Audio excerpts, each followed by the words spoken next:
Исәнмесез. Эфирда Татарстанның көньяк көнчыгыш хәбәрләре. Студияда Ляна Ганиева. Бүгенге программада бизнес алып бара, маллар асрый һәм 2 кыз тәрбияли. Регина Мөхәммәдиева буларның барысында өлгерә. Әлмәтлеләр Түбән Кама мошенниклары корбаннары. 2 ират йортларының ялган төзелешендә акча эшләргә карар кылганнар. Юл хаталарны кичерми, җомга көнне кич белән Түбән Мактамада бер хатын кызны бәрдергәннәр. Зыян күрүче урынында ук вафат була.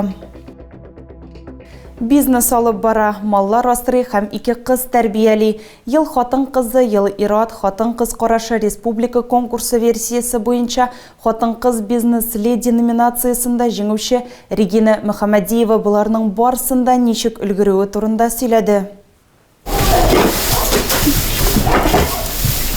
5 ел элек Регина Мөхәммәдиева хыялы тормышка ашты. Зур булмаган фермасы барлыкка килде. Бүген биредә 20 баштан артык мөгезле, иретерлек тавыклар һәм ат бар. Аңа шундый зур хуҗалыкны карарга бөтен гаиләсе, 2 кызы һәм ире ярдәм итә. Все вместе делаем, помогаем. Бөтен эшне дә бергә эшлибез, бер-беребезгә ярдәм итәбез. Иртән барысын да әзерлим, ә кичтән мин эштә булганда ул инде үзе карый. Моннан 4 ел элек Регина авылда үз кибетен ача. Үзе җитештергән ярым фабрикатлар, пилмән, манты, котлет, тукмаш, сөт, каймак, иремчек сата. Кама Исмагыйль авылында бу бердән-бер сәүдә ноктасы. Сатучы ролендә өлкән кызы Милена. Но мы всегда все вместе делаем, они никогда нет, мам, я не хочу. Такой у нас. Без һәр вакыт барысында бергә эшлибез. Алар бер кайчанда юк әни, мин эшләргә теләмим дип әйтмәделәр. Бездә гомумән теләмим дигән сүз юк. Бездә алга барырга, ярдәм итәргә дигән сүзләр генә бер. Минем серем шунда ки, без бер-беребезгә ярдәм итәбез, яратабыз, хөрмәт итәбез. Һәм кызлар һәр вакыт минем белән кибеттә дә, өйдә дә, әйрем инде эштә. Кичем бергә булабыз. Регина авылда һәркем белә, ул социаль хезмәткәр. Көн дәвамында ул күп нәрсәгә өлгерә. Үз карамагандаларга үй эшләрен башкарырга ярдәм итәргә, үз хуҗалыгын тәртиптә тотарга һәм бизнесын үстерергә. Барлык өлкәннәрдәге казанышлары өчен 2024 елның март аенда Регина ел хатын кызы, ел ират хатын кыз карашы конкурсында хатын кыз бизнес леди номинациясында истәлекле бүләкләргә лаек булды. Әмма аның өчен төп бүләк гаиләсе.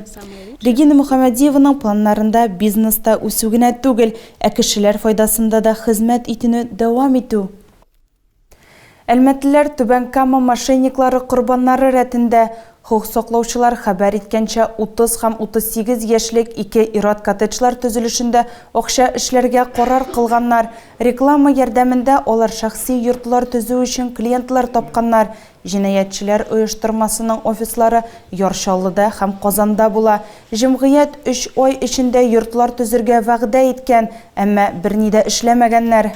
Заказ бирүчеләр вакыт узгач, үз хокукларын таләп итә башлагач, алар актив эш алып бару кебек күренеш тудырганнар, фундамент салганнар яки септик куйганнар, аннары бөтенләй юкка чыкканнар. Алар акчаны тулу күләмдә алганнар. Бу 3-тән 7 миллион сумга кадәр. Действуя с марта 2022 года до момента возбуждения уголовного дела, 2022 елның мартыннан җинаять эше кузгалтылганчы, алар Татарстанның 12 кешесенә Казан, Яршаллы, Түбән Кама, Әлмәт шәһәрләрендә 42 миллион сумнан артык зыян китергәннәр.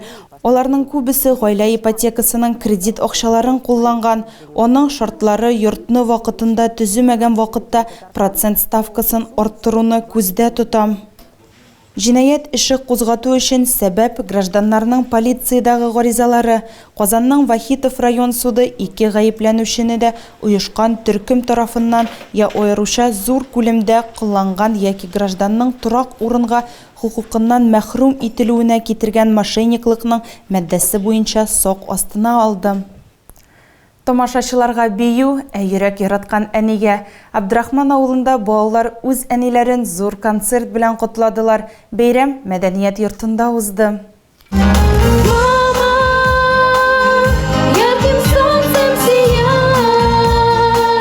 Бу җырны Ойгизя Гыйльманова әнисенә багышлады. Гадәттә чыгыштан соң чәчәкләрне артистларга бүләк итәләр, әмма әниләр көнендә яшь җырчы аларны әнисенә бүләк итте.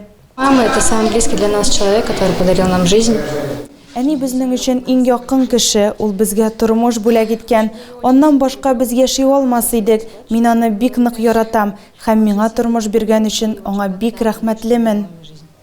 Артистларның күпчелеге мәктәпкәчә яшьтәге балалар һәм өлкән сыйныф укучылары, җирле иҗат түгәрәкләрендә тәрбияләнүчеләр.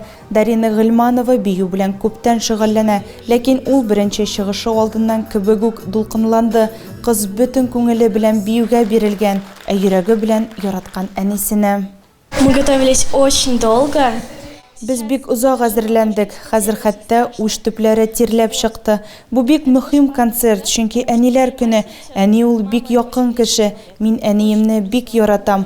Авыр минутларда ул мине һәр вакыт терәк. Дарина Гыйльманованың әнисе Татьяна, хореограф. Ул яшь артистларга концерт куярга ярдәм итте. Шуңа күрә сәхнә артында басып торган Татьяна да дулкынланды. Всех деток люблю, конечно. Барлык балаларын да яратам. Балалар барсын да булдыралар, сынатмыйлар. Әлмәт районда Рус Акташ авылында янгын чыккан. Ачыклаганча янгын бер катлы бүрәнә йортта булган. Бөтен мәйдан буенча йортның түбәсе яна иде. Янгын сүндерүчеләр урынга килгәндә аларны күршеләр каршы алган. Янгынның мәйданы 45 квадрат метр тәшкил иткән. Тагын бер янгын Әлмәттә декабристлар урамында була. Янгын мансардылы бер катлы торак йортта чыга. Килгән янгын сүндерүчеләрне йорт хуҗасы каршы ала. Ачык ут күзәтелми. Нәтиҗәдә янгын 4 квадрат метр мәйдандагы җиһазларга һәм йокы бүлмәсе диварларына зыян китергән. Беренчел сәбәп электр җиһазларын урнаштыру һәм эксплуатацияләү кагыйдәләрен бозу. Җомга көнне кич белән Түбән Мактамада бер хатын кызны бәрдергәннәр.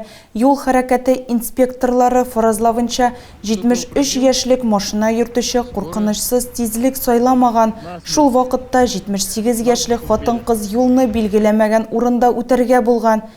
Нәтиҗәдә җәяүле тәгәрмәч астына эләгә һәм урында ук вафат була. Обстоятельства ДТП уточняются. Фаҗиганың шартлары ачыклана. Дәүләт автоинспекциясе юл йөрү кагыйдәләрен тайпылышсыз үтәргә кирәклеге турында искәртә. Кешеләр именлеге сагында автоинспекторлар халыкны йөртү өчен җавап бирүчеләр кагыйдәләрне ничек үтәвен контрольдә тоту өчен чираттагы рейдка чыктылар.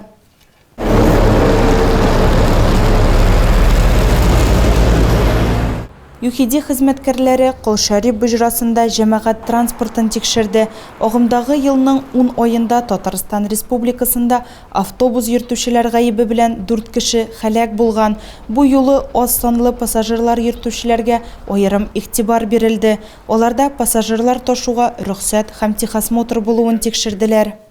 При проведении мероприятия особых Чараларны үткәргәндә транспорт чараларының техник төзекләнә һәм пассажирлар йөрткәндә юл йөрү кагыйдәләрен үтәүне профилактикалауга аерым игътибар бирелә. Нәтиҗәдә 20 туктатылган машина йөртүче арасында 8 штраф алды. Аларның берсе тахограф эшендә бозыклыклар булуга карамастан линияга чыккан. Икенчесенең техник күзәтү турында мәгълүматы булмаган. Икесе куркынычсызлык кайышларын эләктермәгәннәр. Өчесе якын яки көндезге ут белән барган. Тагын бер газель йөртүчесендә укылмый торган дәүләт номерлары булган.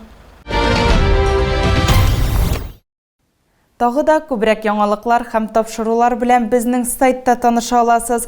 Без социаль челтәрләрдә дә бар. Хәбәрләр юллагыз. Бүгенгә менә шулар. Мин сезнең белән сау булашам. Исән, имин булыгыз.